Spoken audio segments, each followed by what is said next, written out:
Hey everybody, welcome. So in this video, we are going to discuss our investment system. I have broken this up into two parts to keep the size manageable. Now, unless you have a system, in the long run, you are not going to make money. And a system is basically your rational investing process that you follow to achieve four objectives. One is repeatability, statistical validity of your results, return above your opportunity cost, and doing these over your entire lifetime. Now, let's start with repeatability. We often see that a lot of people post their winning trades on social media, kind of bragging about uh, some money they have made. Now, what these people probably do not realize is that investing, or for that matter, even trading, is an animal where it just doesn't matter what happened in one particular position or one particular trade or over a short period of time. What really matters is whatever success you have achieved, is that repeatable? Can you do that again and again and again? I'll give you an example. Sometime back, people who are on our forum, the and people who follow our weekend quizzes.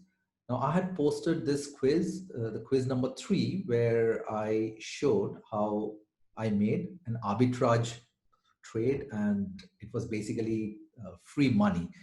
Now, it was great, but something like this is not repeatable. So this is not a system. It just happened that I was lucky on that particular day and I took advantage of it.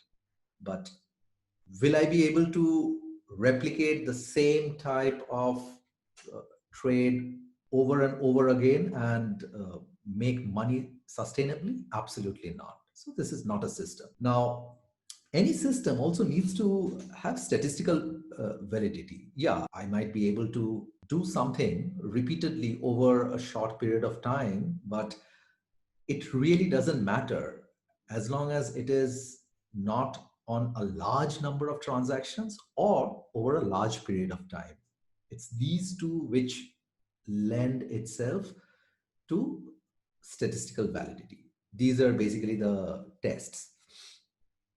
So I might have a good run, a lucky run for 10 transactions in a row, or maybe a couple of years in a row, but it really doesn't matter because our objective is to grow our wealth over a lifetime. And that is really what matters. So the considerations that we need to keep in mind, see, over our investing lifetime, we will be making a significant number of transactions, be it short-term trading or be it long-term investing. So it all boils down to a very simple relationship, which is if we have a system where we are aware of the percentage of winners versus the percentage of losers. I mean, everybody will have losers. Even the best investors in the world, like Warren Buffett, he also loses from time to time on some of his positions. But as long as we have an idea of what's our percentage of winners versus our percentage of losers, and for the ones where we are winning, what is our average dollar value versus what is the average loss amount for the ones that we are losing. Now, this relationship holds irrespective of whether you're a short-term investor or whether you're a long-term investor. If you're a long-term investor, maybe every position will be on your books for a very long period of time and you might end up doing very few investments, but still this equation, it remains valid that your final equity will be equal to your starting equity plus your number of winners multiplied by average dollar win per trade or per investment minus the number of losers multiplied by the average loss per investment or trade. So this is a very simple mathematical equation. So let's assume that you're a trader, you're a short-term trader, and you start with a starting equity of $100,000. And you're actually quite good at identifying winning trades. And 70% of your trades are winning trades, which is fantastic. And just 30% are losing trades. So just from this information, it might appear that you are doing very well. But what if I show you this, that your average win is just $1,000 of profit that you make on a trade, but your average loss is $2,500.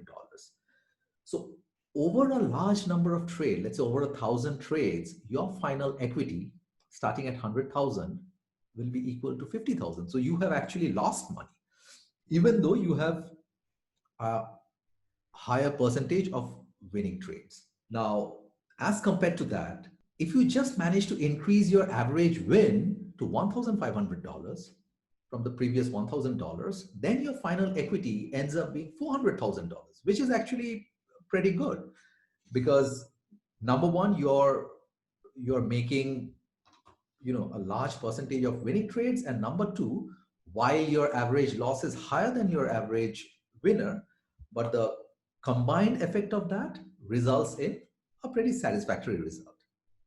But is it really satisfactory? Now, if this happens over a large number of trades, I mean, it definitely looks repeatable. I mean, clearly you have established your record and it looks repeatable. And it also seems to be statistically valid because you have done it over 1,000 trades, which is a significant number. However, we need to see over what time period this return has been generated. If it has been generated over a 5-year period, then it's fantastic. The CAGR works out to almost 32%, which is phenomenal. However, if this track record has been generated over a 25-year period, then the CAGR is just 5.7%, which is hardly anything to write home about and does not even cover the investor's opportunity cost. I mean, the investor could have just invested in an index fund, which would have generated a much better return. And it would have saved the person all the trouble of doing the 1,000 trades. So this is what comprises a system that while, a 25-year period, I mean, you'll probably meet the first two criteria that we discussed about in a system, but, the returns are not enough. Now, it's very difficult to visualize a lifetime or long term, but unless you adopt the right system, a day will come when you're 70 years old and looking back, you'll have to pat yourself on the back for being a great investor between the age of maybe 40 to 44, or for your fantastic track record between the age of 52 to 57.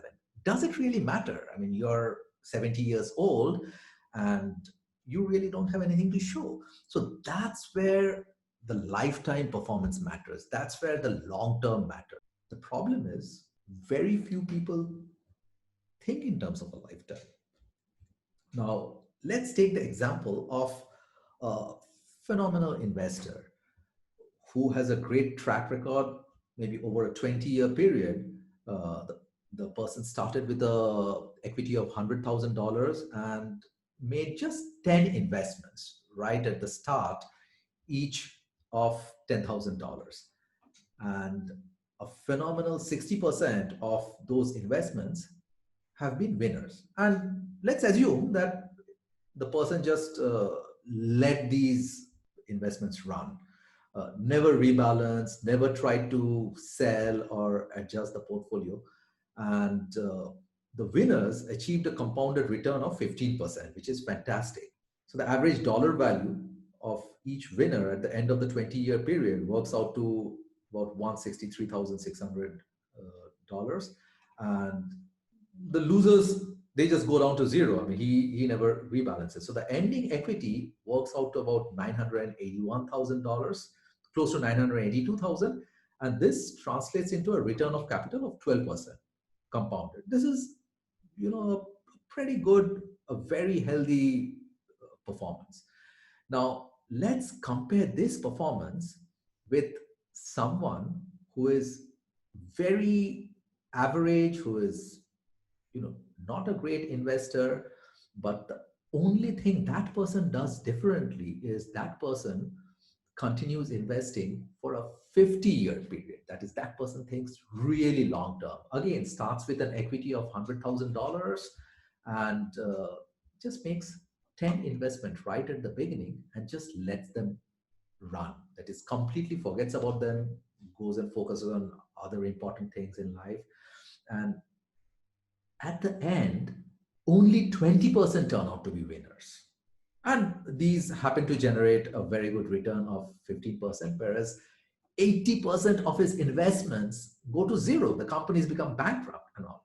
Now, look what the final result of this person is going to be. He ends up with a portfolio of $21.6 million, which equates to a return on capital of 11.3% CAGR.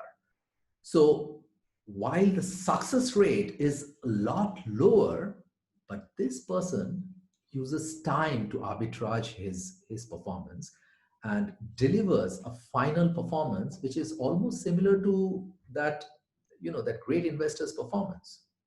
But given the two scenarios, I will any day go for the slightly lower CAGR, but over a much longer period of time. Now, something like this can be a system where the person can say that, look, I know that I'm not a good stock picker. Maybe most of my investments will not work out, but you know what, doesn't matter. I will let time do the repairing and achieve a satisfactory result over a long period of time.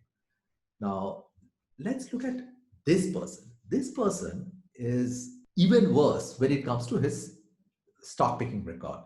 And again, decides to use time to help him, starts with a starting equity of $100,000 and does 20 investments, each of $5,000 right at the beginning. And 95% of those investments end up going to zero. And just 5%, which is basically just one investment, he turns out to be lucky, and that compounds at the rate of 18%. And his ending figure is a return on capital of 11.1% CAGR. So, there are different ways of achieving the same objective, but at the end of the day, what really matters is what is your lifetime performance. Now, here, as you can see, we have built a gigantic cushion by assuming zero returns from majority of our investments, which is of course not going to be the case. Now, the challenging part is finding one investment which can compound at such a high rate over such a long period of time. Now, we may not be smart or lucky enough to find the next Berkshire Hathaway. In fact, Berkshire Hathaway over a 50-year period has delivered even higher return of around 20%, which is phenomenal. But we may not be so smart to spot a Berkshire Hathaway early, or we may not even be lucky. However, we can set ourselves to achieve the long-term return through our system. And in the next video, I'm going to discuss the system which I use, where, I don't know what's going to happen 50 years from now. I'm not even sure whether, I'll be around, but at least I'm positioning myself in a certain way to increase the probability of achieving a very satisfactory result, and which, maybe the next generation will benefit, even if I'm not around. So I'll see you in the next video. And if you have enjoyed this video, please remember to like it and do subscribe to our channel. Thank you very much for your time.